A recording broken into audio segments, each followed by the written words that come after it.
একটা পাখি আরেকটা পাখির গালের মধ্যে চুমা খায়। ছেলে ডাক দিয়ে বলে, পাখি রে আয় আয় আমার কাছে আয় রে পাখি। ছেলেটা মুহূর্তের মধ্যেই ওই পাখি দুটা মুহূর্তের মধ্যেই ছেলের হাতের মধ্যে চলে আসে। আর জোরে বলে,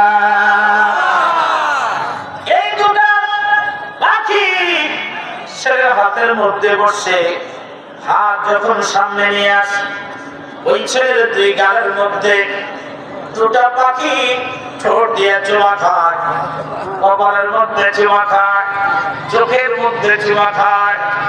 এবার চুমা খাইয়া পাখি দুটা আরামে বসে আছে। এবার ছেলে ডাক দিয়ে বলে, পাখিরা তোমরা তোমাদের জায়গায় গাছের ডালে চলে যাও। পাখি আবার চলে গেছে।